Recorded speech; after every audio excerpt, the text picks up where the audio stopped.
जल में प्रकाश की चाल। अगर प्रकाश की बात करें तो प्रकाश दो तरह का होता है। प्रकाश का परावर्तन के लिए दो माध्यम की आवश्यकता होती है और दर्पण के सामने कोई भी वस्तु खड़ा कर दी। ठीक। Good morning everyone. तो इस कक्षा में हम लोग प्रकाश की परिभाषा, स्रोत, प्रकाश का परावर्तन, परावर्तन के नियम तथा प्रतिबिंब के बारे में जानेंगे।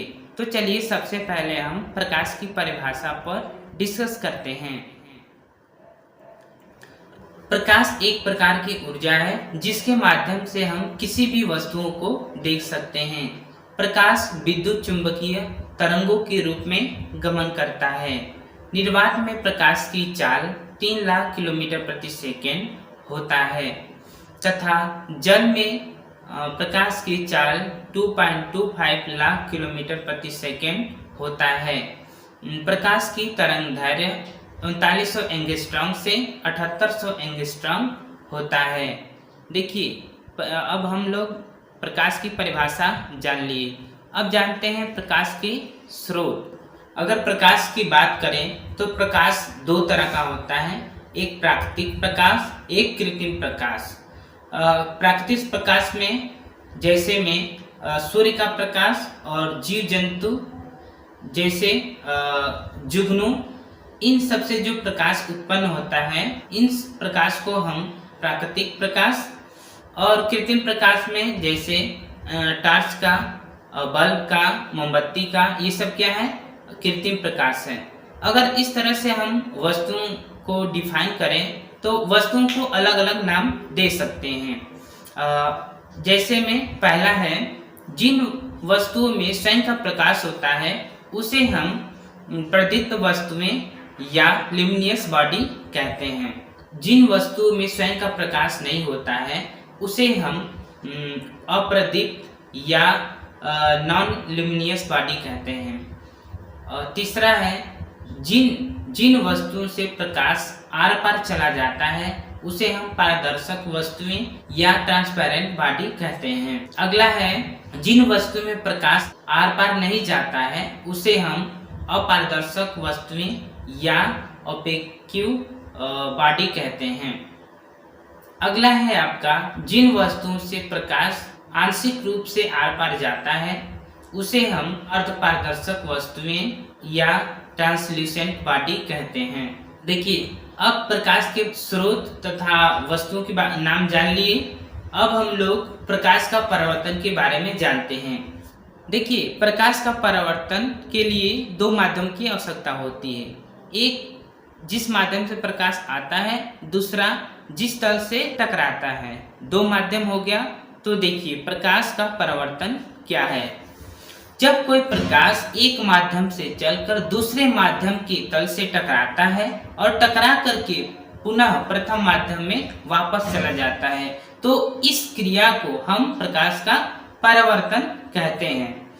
तो देखिए, अब ध्यान से देखिएगा, ये प्रकाश है आपका, यहाँ से एक माध्यम से होते हुए आया और दूसरे माध्यम के तल से टकराया। टकरा करके क्या हुआ कि टकरा करके फिर पुनः प्रथम माध्यम में वापस चला गया। तो देखिए, जो आ रहा है प्रकाश उसे आपतित किरण, जिस बिंदु पे प्रकाश टकरा रहा है उस बिंदु को हम आपतन बिंदु, तथा इससे जो आपतन बिंदु से जो लंब रेखा खींचते हैं उसे हम अभिलंब कहते हैं। और टकराने के बाद जो किरण वापस प्रथम माध्यम में चली जाती है उसे हम परावर्तित किरण कहते हैं। और देखिए, अभिलंब और आपतित किरण के बीच में जो कोण बनता है उसे आपतन कोण, तथा अभिलंब और परावर्तित किरण के बीच में जो कोण बनता है उसे हम परावर्तन कोण कहते हैं। हम लोगों ने कितने पॉइंट जाने, ध्यान दीजिएगा।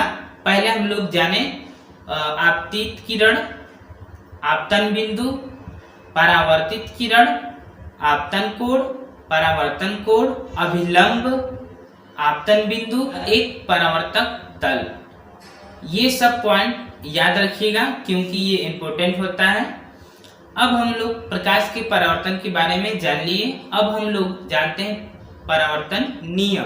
तो देखिए, परावर्तन नियम दो होते हैं। पहला, आपतित किरण, परावर्तित किरण तथा आपतन बिंदु पे खींचा गया अभिलंब तीनों एक ही तल में होते हैं।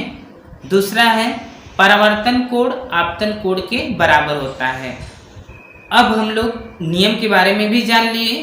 अब हम लोग जानते हैं प्रतिबिंब।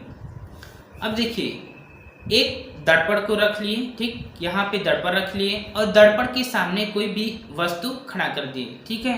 तो क्या होता है कि दर्पण में उस वस्तु का आकृति बन जाती है, जिसे हम क्या कहते हैं, प्रतिबिंब कहते हैं, ठीक। और देखिए, अब इसको परिभाषित कैसे करेंगे, ध्यान से देखिएगा।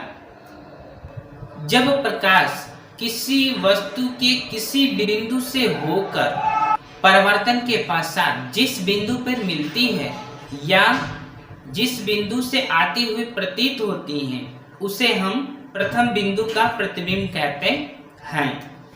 अगर इस तरह प्रतिबिंब की बात करें तो प्रतिबिंब दो प्रकार का होता है, एक वास्तविक प्रतिबिंब, एक काल्पनिक प्रतिबिंब। जब प्रकाश किसी वस्तु से चलकर परावर्तन के पश्चात वास्तविक रूप में मिलती हैं तो उस प्रतिबिंब को हम वास्तविक प्रतिबिंब कहते हैं। और दूसरा, जब प्रकाश किसी वस्तु के किसी बिंदु से होकर परावर्तन के पश्चात काल्पनिक रूप में मिलती हो, उस प्रतिबिंब को हम काल्पनिक प्रतिबिंब कहते हैं। तो आज की कक्षा में बस इतना ही। फिर मिलेंगे एक नए टॉपिक के साथ। तब तक के लिए धन्यवाद।